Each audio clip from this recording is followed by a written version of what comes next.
খুবাইব রাদিয়াল্লাহু তাআলা আনহুকে যখন আবু সুফিয়ান মক্কার শুলিতে চড়াবে, আবু সুফিয়ান শুধু বলছিল, এরে খুবাইব একবার শুধু বলো, একবার শুধু বলো, এই শুলিতে তোমাকে চড়াইলাম না, মুহাম্মদকে চড়াইছি। মুখে শুধু বলবা, বাস্তবে না। মুখে শুধু একবার তুমি বলো, বাস্তবে তো হবেই না। মুহাম্মদ তো এখানে না, তুমি তো আমাদের কাছে বন্দী, তোমাকে এখন শুলিতে চড়াবো, ফাঁসির কাস্টে ঝোলাবো। একবার শুধু তুমি বলো তোমার জায়গায় মুহাম্মদ, এতটুকু যদি তুমি মুখে বলো, মুখে, তবুও তোমাকে মুক্তি দিয়ে দিব। আল্লাহু আকবার জোরে।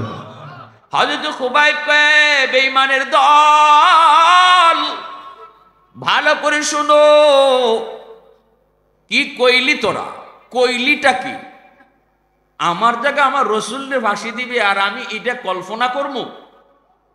আল্লাহু আকবার জোরে। আরে বাস্তবতা লাগবে না, আমি কল্পনা করবো, এটাও তো হবে না।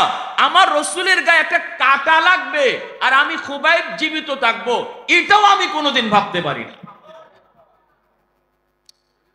জীবন তো পড়ে, একটা কাঁটা বিদ্ধ হবে আমার নবীর গায়ে আর আমি খুবাইব জীবিত থাকবো, দরকার নাই এই জীবনে। আবু সুফিয়ান কয়, মা রাআইতু আহাদান ইউহিব্বু আহাদান কাসাবে মুহাম্মাদিন মুহাম্মাদা।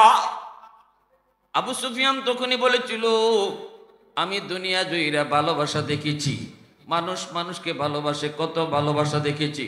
বন্ধু বন্ধুকে ভালোবাসে, সন্তান মাকে ভালোবাসে, মানুষ মানুষকে ভালোবাসে, প্রেমিক প্রেমিকাকে ভালোবাসে, আশিক তার মাশূককে ভালোবাসে, কত ভালোবাসা দেখেছি। কিন্তু মুহাম্মাদের সাহাবীরা মুহাম্মদকে যেই ভালোবাসে, এমন ভালোবাসা পৃথিবীর কোথাও আমি দেখি না। মুসলমানের পক্ষ থেকে নয়, কাফেরদের লিডার আবু সুফিয়ান বলেছিল, আবু সুফিয়ান বলেছিল, এমন ভালোবাসা আমি পৃথিবীর কোথাও পাই নাই। এজন্যই রে ভাইরা বন্ধুরা আমার, আল্লাহ বলে, বন্ধু জাননি, ইন্না আ'তাইনাকাল কাউসার, ও বন্ধু আমি তোমাকে একদল জামাতে সাহাবা দিয়েছি। এই জামাতে সাহাবা সন্তান জন্ম থাকলে, সন্তান জীবিত থাকলে পরে বাপ মার জন্য যতটুকু ফায়দা হইতো, ওই জামাতে সাহাবা তোমার সন্তানের চেয়েও বেশি ফায়দা দিবে। আল্লাহু আকবার জোরে বলেন। সৈয়দে কৌনৈনে তেরি জানে সারো কো সালাম, सैयदे कौनैन तेरी जाने सारो को सलाम, यानी किरदार नबूवत के सितारों को सलाम, उन हिजाजी गाजियों को शख्सवारों को सलाम, यानी किरदार नबूवत के सितारों को सलाम। अंबिया के बाद उनके उनके नाम का, उनकी हिम्मत से पुला पुला चमन इस्लाम का। আল্লাহু আকবার।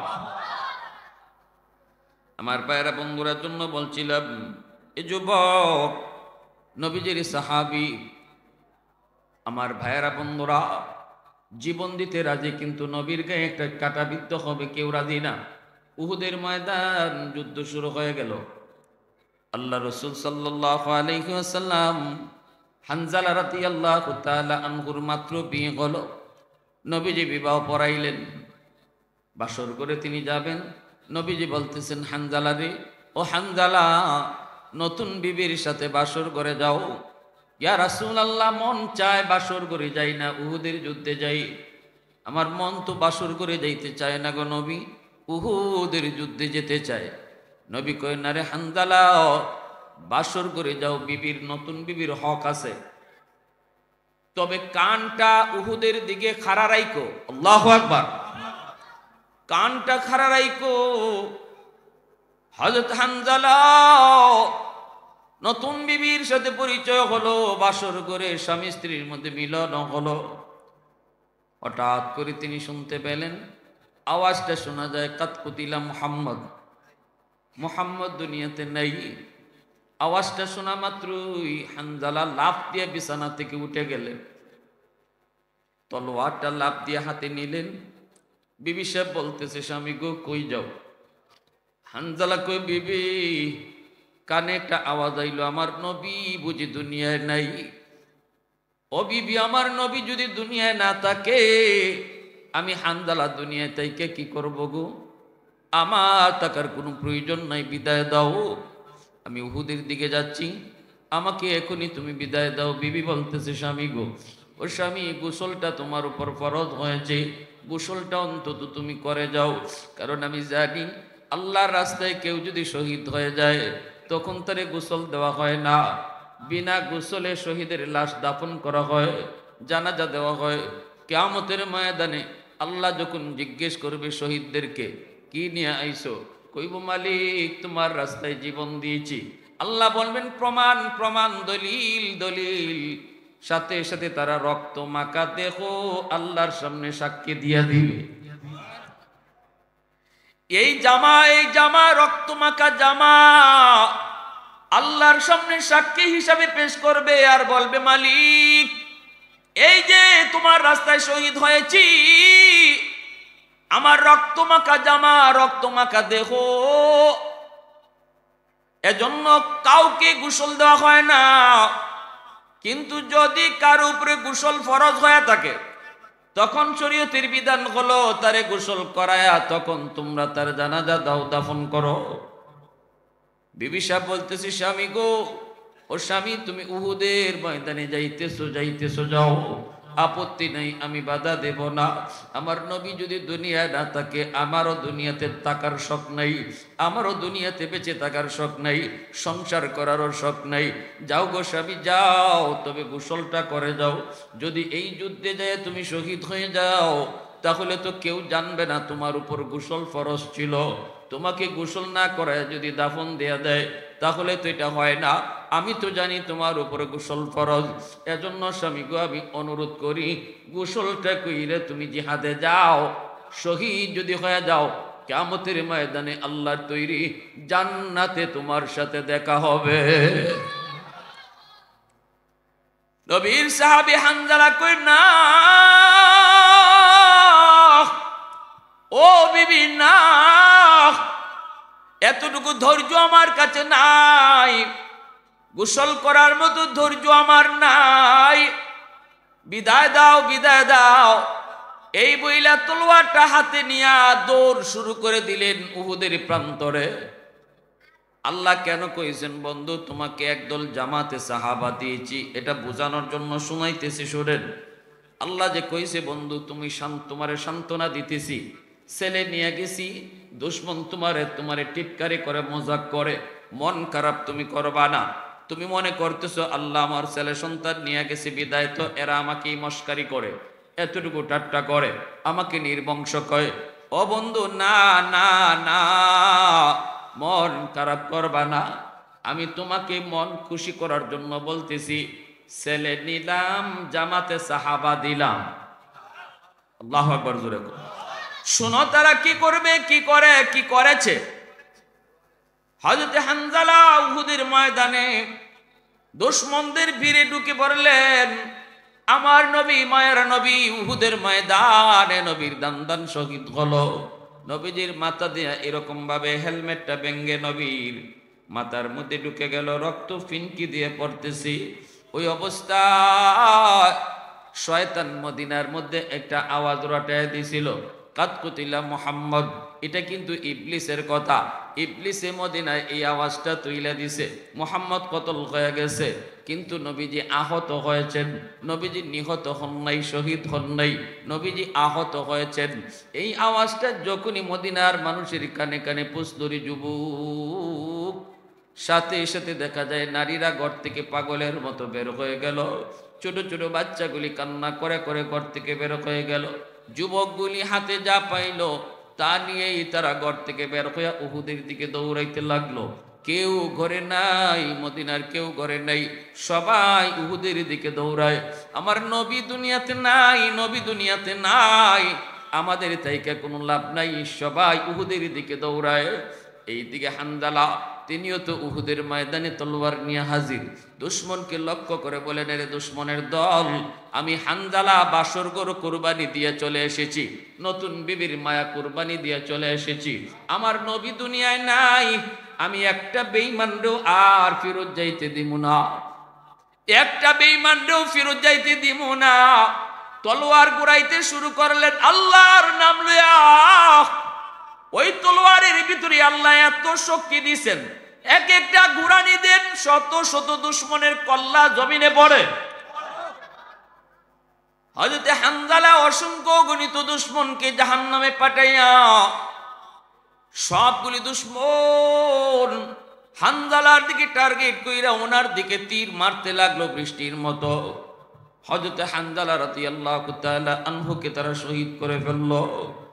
হযরতে আবু তালহা রাদিয়াল্লাহু তাআলা আনহু তিনি নবীকে এরকম ভাবে আগলায় রাখলেন। আমার নবী যখন আহত হয়েছেন, বৃষ্টির মতো তীর আসতেছে নবীর দিকে, নবীর সাহাবী হযরত আবু তালহা রাদিয়াল্লাহু তাআলা আনহু নবীকে এইভাবে বুকের সাথে আগলায় রাখলেন আর নিজের পিঠটা দিয়ে দিলেন দুশ্মনের দিকে। পিঠটা দিয়ে বলতেছে, রে দুশ্মনের দল, যত পারো তোরা আমার পিঠে তীর মারো, আমার পিঠটা চালুনির মতো ঝাঁঝরা বানায় দাও, আমি উহ আহ করব না, তবু আমার মায়ার নবীর গায়ে তীর মারবি না। পিঠটা চালুনির মতো ঝাঁঝরা হয়ে গেল, চালুনির মতো ঝাঁঝরা হয়ে গেল। নবীকে এইভাবে বুকে আগলায় রাখলেন। উহুদ পাহাড়টা আওয়াজ দিয়া বসলো, উহুদ পাহাড়টা ফেটে গেল। পাহাড় আওয়াজ দেয়া কই, নবী গো, আমার মাঝে আপনি আশ্রয় নেন।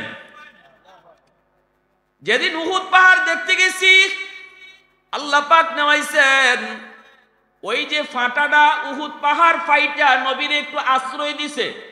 এই জায়গাটার মধ্যে অনেকে ওইটা ওইখানে যে আশ্রয় দেয়। আমি নিজেও দেখেছি, অবাক হয়েছি। উঠতে বড় কষ্ট হয়, রিস্ক আছে।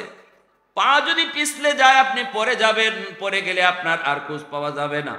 কিন্তু আমি যখন দেখলাম ইন্দোনেশিয়ার মহিলারা পর্যন্ত উঠতেছে, পাথরে পাথরে পাড়া দিয়া দিয়া ওই জায়গাটায় যে পৌঁছতেছে, এমন ভাবে পাহাড়টা ফাটছে, এমন ভাবে ফাটছে, এখনো সেই ফাটা আছে। পাহাড়টা এমন ভাবে ফাটছে, ওই ফাটা জায়গার মধ্যে যদি কেউ একটু লুকায়া পড়ে, নিচ থেকে বুঝবার কোনো কুদরত নাই মানুষটা কোথায় আছে। ওই জায়গায় যেই যায় যখন এই গর্তটার ভিতরে যায় ঢুকে, একজন মানুষই শুধু এই জায়গায় দাঁড়ায় থাকতে পারবে, দুইজন সম্ভব না, এতটুকু ফাটা। অর্থাৎ এই জায়গায় আপনি গেলে পরে আপনার বডিটা যেখানে যেখানে লাগবে, নিশ্চিত আমার মায়ার নবীর বডিটাও এইভাবেই লাগা ছিল। কৌনাইনে মুখতারে খোদা তুমকো বানায়া, कौनैन मुख्तार खुदा तुमको बनाया, उम्मत का निगाहबान खुदा तुमको बनाया, उम्मत का निगाहबान खुदा तुमको बनाया। मौला मेरा आका मेरा रहमत की नबी है, ताजदार मदीना है तुम्हारे अरबी है, अशजार ने देते हैं नबूवत के शहादत, तशकीक कमर में है तो अंगुल की इशारात, तशकीक कमर में है तो अंगुल की इशारात। मुसलमानेर आवाज़े बोलें अल्लाहु আকবার। আমার ভাইরা বন্ধুরা জন্য হযরতে হানজালার বিবি পিছনে পিছনে দৌড়ে আসতেছেন, কারণ তিনি দেখতেছেন স্বামী গোসলটা করে যায় নাই। যদি সে উহুদের ময়দানে শহীদ হয়ে যায় তাহলে তো তারে গোসল না দিয়ে জানাজা দেওয়া হবে, কেউ তো জানবে না তার গোসলটা ফরজ ছিল। আমি তাকে এই খবরটা নবীর জানানো দরকার। হানজালার বিবি উহুদের ময়দানের দিকে দৌড়ায়। এর যুবক কত মহিলা দৌড়ায়, কেউ কয় মারে তুমি যায় লাভ নাই, তোমার ছেলে তো শহীদ হয়ে গেছে। মহিলায় কয় বাবা ছেলের খবর নিতে উহুদে দৌড়াই না, বলো আমার নবী কেমন আছে। কিছু দূর যাওয়ার পর কয় মা গো সামনে যাও না, তোমার স্বামী শহীদ হয়ে গেছে গো। মহিলায় কই বাবারে আমি স্বামীর খবর নিতেও যাই না, আমি দৌড়াইতেছি আমার মায়ার নবী কেমন আছে বলো। ভাই শহীদ হয়ে গেছে, কই ভাইয়ের খবর নিতে আসি নাই, ছেলের খবর নিতে আসি নাই, স্বামীর খবর নিতে আসি নাই, এসেছি আমার নবীকে দেখার জন্য। আল্লাহ নবীর চেহারা দেখা মহিলায় কই, নবী গো, স্বামী হারানোর বেদনা, ভাই হারানোর বেদনা, সন্তান হারানোর বেদনা সব ভুলে গেছি আপনাকে সুস্থ দেখা, আপনার চেহারাটা দেখে আমি সব ভুলে গেছি।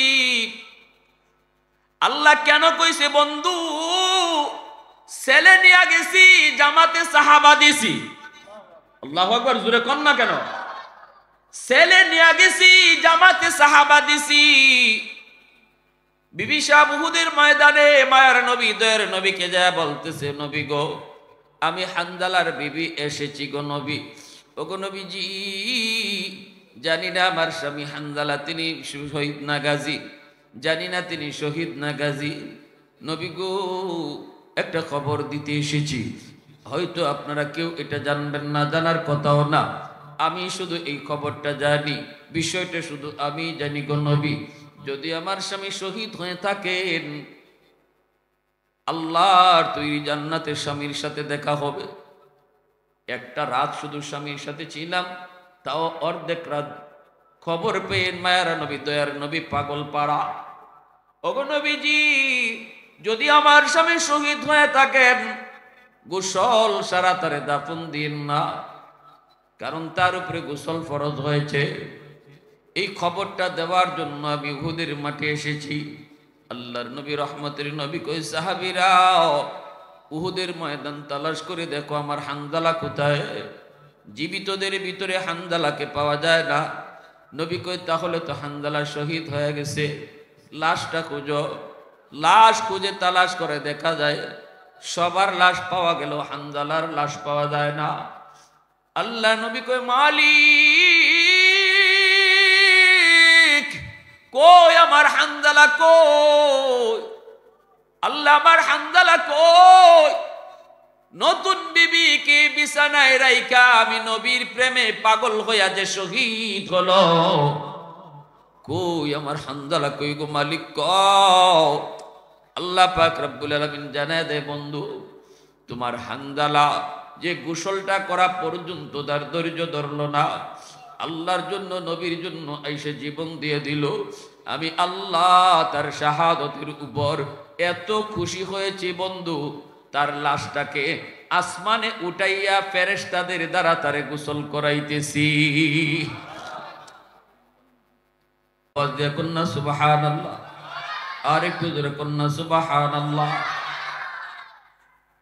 والليل مغي زلف محمد كترنم والشمس برخسار احمد كترنم والفجر مغي صبح رسالت کی بشارت والعصر مغي دور نبوت کی بشارت ہر پھول مغي روی مدینہ کا تبسم शाखों की लचक में बेक़दा का तकल्लुम यासीन से मौला ने कभी उनको पुकारा हामीम को भी और कभी तासीन इशारा ये रमज़ों के कुछ आशिक माशूक के माबैन समझा है जिन्हें खल्क़ों में एक सरवर कौनैन समझा है जिन्हें खल्क़ों में एक सरवर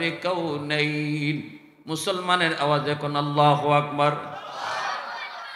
কিছুক্ষণ পরে একজন সাহাবী এসে বলল, ইয়া রাসূলুল্লাহ, একটা কোণার মধ্যে আমি হানজালার লাশটা দেখেছি গো নবী, কিন্তু লাশের মধ্যে কোনো রক্তের দাগ নাই, একদম পরিষ্কার। নবীজি সাহাবায়ে কেরামদেরকে নিয়ে দৌড়ে ময়দানের কোণায় চলে আসলেন। আইসে দেখেন হানজালার লাশ থেকে এখনো গোসলের পানি টপটপায়া পড়তেছে। আওয়াজ দিয়ে এখন সুবহানাল্লাহ। এজন্যই নবীর এই সাহাবীর উপাধি হলো গাসিলুল মালাইকা। ফেরেশতাদের দ্বারা আল্লাহ যারে গোসল করাইছে, ফেরেশতাদের দ্বারা আল্লাহ যারে গোসল করাইছে তিনি হলেন হযরতে হানজালা রাদিয়াল্লাহু তাআলা আনহু। এর যুবক, এজন্যই আল্লাহ পাক বলে, ইন্না আ'তাইনাকাল কাউসার, বন্ধু ছেলে নিয়ে গেলাম, কাউসার তোমাকে দিলাম। কাউসারের একটা অর্থ আল্লাহ কয় বন্ধু ছেলে নিয়ে গেলাম জামাতে সাহাবা দিলাম। আল্লাহু আকবার। এ বন্ধু সমস্ত নবীদের ভিতরে তোমাকে সম্মানী বানাইলাম। মসজিদে আকসা আদম নবী থেকে নিয়ে সব নবী আল্লাহ জমা করলেন। আমার নবীকে আল্লাহ পাক উম্মে হানির ঘর মক্কায় বাইতুল্লাহ উম্মে হানির ঘর থেকে নবীজিকে জিব্রাইল মারফতে আল্লাহ পাক বুরাকের পিঠে সওয়ার করাইয়া বাইতুল মুকাদ্দাসে হাজির করাইলেন। সব নবীর সাথে নবীর পরিচয় হলো। আদম নবী পরিচয় পর্ব শেষ করলেন, ইব্রাহিম পরিচয় পর্ব শেষ করলেন, নূহ নবী পরিচয় পর্ব শেষ করলেন, সকল নবীর সাথে পরিচয় শেষ হলো। এইবার আল্লাহ পাক রব্বুল আলামিন কই জিব্রাইল আযান দাও আযান। জিব্রাইল আমিন আযান দেওয়া শুরু করলেন। আল্লাহু আকবার আল্লাহু আকবার আশহাদু আল্লা ইলাহা ইল্লাল্লাহ আশহাদু আন্না বলে জিব্রাইল থেমে গেলেন। আল্লাহ বলতেছে বন্ধু তুমি, আল্লাহ পাক বলে জিব্রাইল থামছো কেন? জিব্রাইল কয় মালিক কোন নবীর নাম নেব? এখানে তো আদম নবীও হাজির, নূহ নবীও হাজির, ইব্রাহিম নবীও হাজির।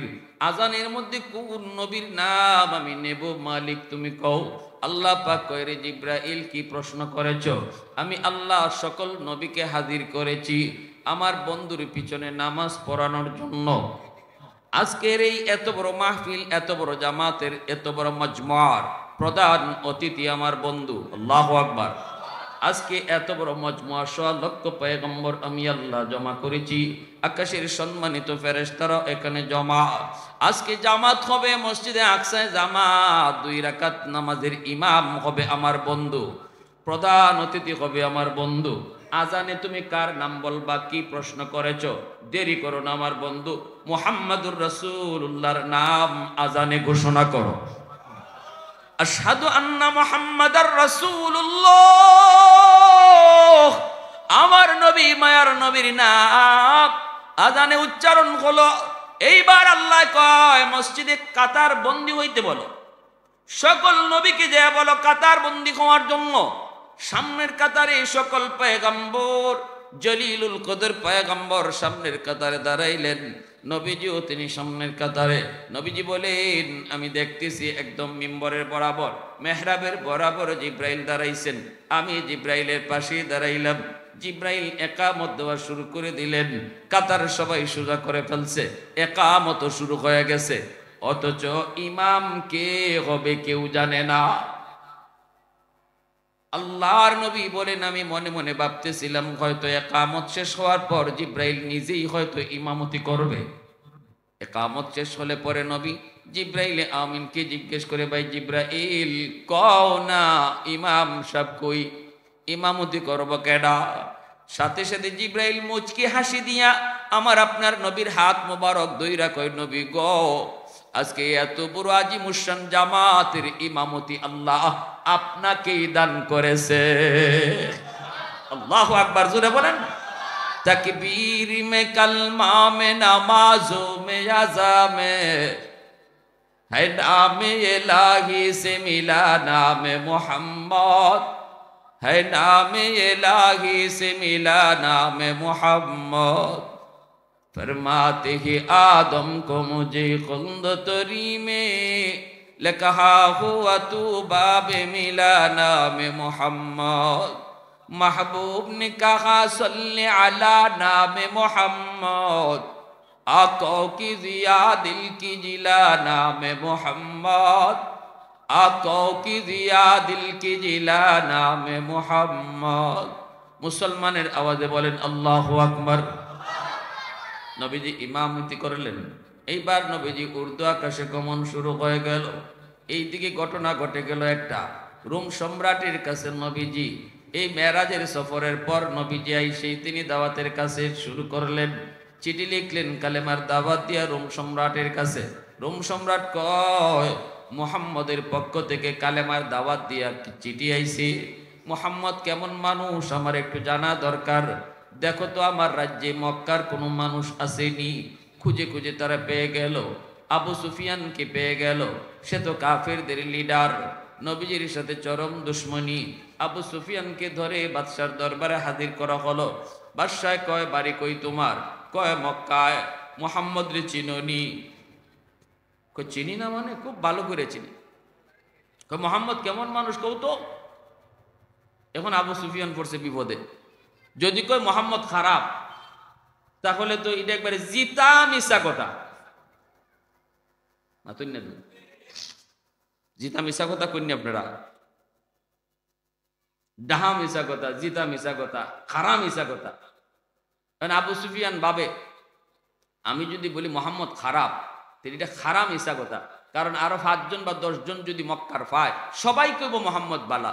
আর আমি একটা নেতা হইয়া এরম মিশা কথাটা একবারে জিতা মিশা কথা, খারা মিশা কথা কেমনে কই? পড়ে গেছে বিপদে। এখন যদি কই মোহাম্মদ বালা, তাও বিপদ। রুমের বাসায় কইব বালা যদি হইতে মানো না কেন? ঠিক না? ফাঁকি দিয়ে মারছে জবাব, ফাঁকি দিয়া ফারি ফারি জবাব। জবাবটা দিছে কি? কয়, হাঁপো না, মোহাম্মদ ভালো না খারাপ আমি বলবো না, আমি একটা কথা বলি, মোহাম্মদ কি কইছে শুনেন। এইটা শোনার পরে আপনি বুঝবেন মোহাম্মদ সত্য কয় না মিথ্যা কয়, মোহাম্মদ ভালো না খারাপ আপনিই সিদ্ধান্ত দিবেন, আমি কেন বলবো। কয়, কি কয়? কয়, মোহাম্মদ কয় গেল রজব মাসের 26 তারিখ দিবাগত রাতে। ওই তারিখটা আগে কইছে না, আগে না কইছে। মোহাম্মদ কয় রাতের কোনো একটা অল্প টাইমে সে মক্কা থেকে বাইতুল মুকাদ্দাসে সফর করছে, তাও বোরাকের পিঠে সোয়ার হইয়া। এই বোরাকের এক একটা কদম নাকি দৃষ্টি যতদূর এতদূর বোরাকের কদম যায়। এই বোরাকের পিঠে সোয়ার হইয়া সে বাইতুল্লাহ থেকে মসজিদ আকসায় বাইতুল মুকাদ্দাস আসছে। এখানে 1.25 লক্ষ নবী নাকি আল্লাহ জমা করছে। এখানে নাকি বোরাক বান্দা হইছে, তারপরে আজান হইছে, নামাজ হইছে। এই নামাজের ইমামতি মুহাম্মদুর রাসূলুল্লাহ ইনি করছে। এরপরে ইনি নাকি এখান থেকে আবার আল্লাহর সাথে সাক্ষাতের লাগি প্রথম আকাশ পাড়ি দিয়া, দ্বিতীয় আকাশ পাড়ি দিয়া, সপ্ত আকাশ পাড়ি দিয়া আল্লাহর সাথে কথাও কইছে। আবার এখান থেকে নামাজও লই আইছে। এই সফর শেষ করে আবার ইনি মক্কা আইছে, যে ঘরে ঘুমো আসিল উনার ফুফুর গরো, এখানে আইয়া এই যে এত লম্বা সফরটা করছে, এই সফরটার ভিতরে সময় লাগছে মোহাম্মদ কদ্দুর কয় জানেন? রোম সম্রাট কয় কদ্দুর? কয় এত লম্বা সফর করছে, তার সময় বেয়েছে এতটুকু যে যে বিছনাথ থেকে সে উঠতে গেছে, এই বিছনাথ এখনো তার শরীরের গরম রইছে, গরমই এখনো কমছে না। কি করব?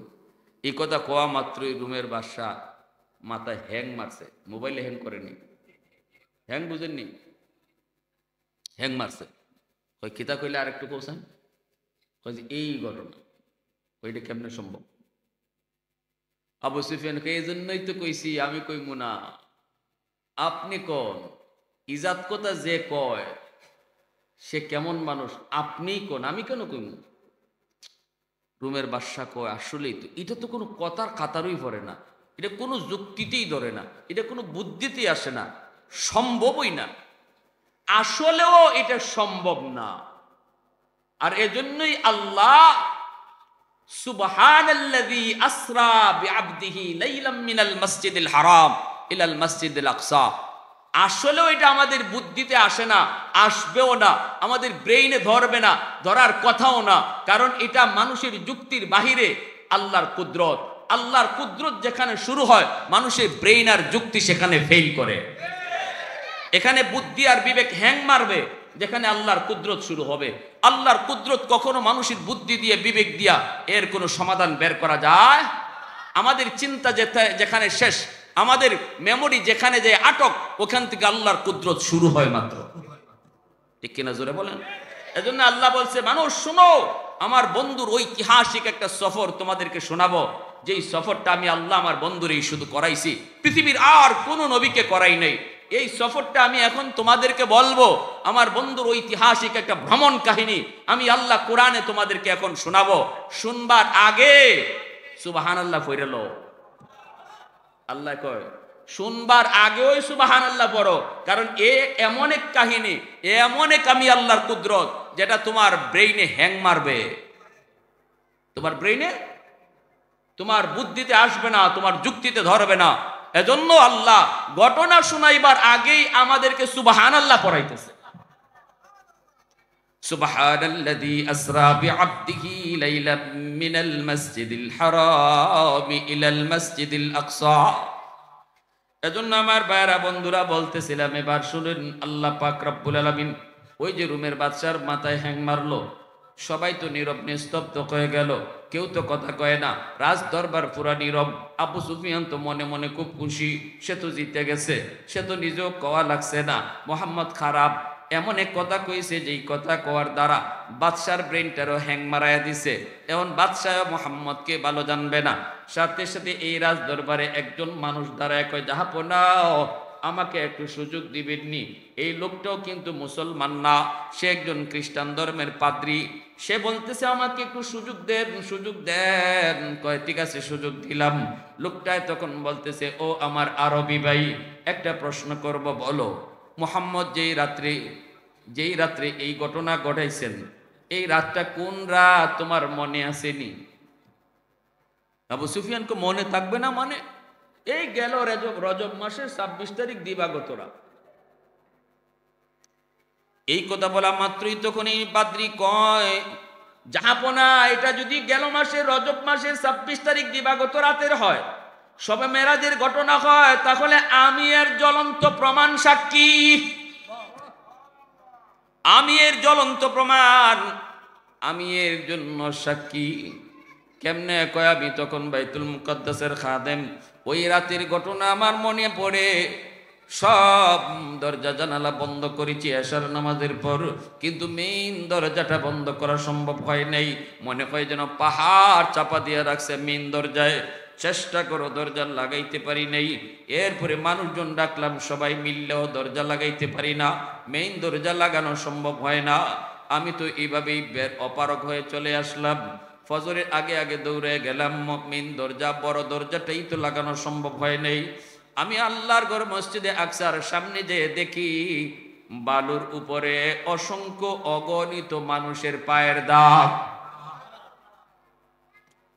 আস্তে কোন সুবহানাল্লাহ, বুঝেননি আপনারা আমার কথা?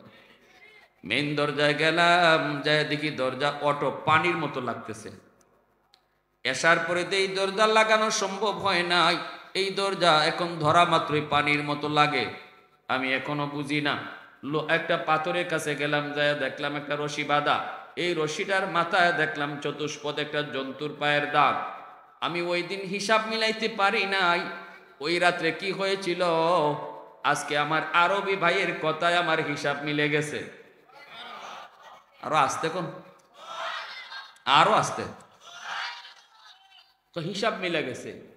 নিশ্চিত ওই রাত্রে মুহাম্মদুর রাসূলুল্লাহ বাইতুল মুকাদ্দাস আসছেন, ১০০ লক্ষ নবীর আল্লাহ জমা করছেন, নবী ইমামতি করবেন, পিছনে সবাই মুক্তাদি হবে। আল্লাহ এজন্য দরজা বন্ধ করতে আমাকে দেয় নাই। আমি যত মানুষের পায়ের দাগ দেখেছি, এরাই নবীদের পায়ের দাগ। যে চতুষ্পদ জন্তুর পায়ের দাগ দেখেছি, এটাই বুরাকের পায়ের দাগ। অতএব আজ গোটা হাউজে আমি আপনাদের সামনে এলান করে জানাইতেছি, আজ থেকে আমি কালেমা পড়ে মুসলমান হয়ে গেলাম। अल्लाह ऐ हबीबे किबरिया तुम पर सलाम, ऐ हमारे दिल रुबा तुम पर सलाम, दिल सदा कहता रहा तुम पर सलाम, ऐ हबीबे किबरिया तुम पर सलाम। मस्जिदे अक़सा में जुमला अंबिया, मस्जिदे अक़सा में जुमला अंबिया, मुक़्तदी थे और भी है तुम मुक़्तदा, मुक़्तदी थे और भी है तुम मुक़्तदा, ऐ हबीबे किबरिया तुम पर सलाम, दिल सदा कहता रहा तुम पर सलाम। मुसलमाনের আওয়াজে বলেন আল্লাহু আকবার। এজন্য আল্লাহ কইছে, বন্ধু আমি তোমারে কাউসার দিছি, আমি তোমার জামাতে সাহাবা দিছি, আমি তোমার উম্মত দিছি, এমন এক উম্মত যে উম্মত তোমার জন্য জান ধরবে, যে উম্মত আমি আপনিও নবীর সম্মান রক্ষার জন্য যদি জান ধরতে হয় রাজি আছি না? আমার নবীর খতমে নবুয়ত, এই নবীর খতমে নবুয়তের সিংহাসন টিকায় রাখার জন্য কাদিয়ানীদের বিরুদ্ধে আন্দোলন করতে যায়া যদি আমার নবীর সম্মান রক্ষায় জীবন দিতে হয় তো ইয়ার কারা কারা আছেন একটু হাত তুলে আল্লাহরা দেখান তো।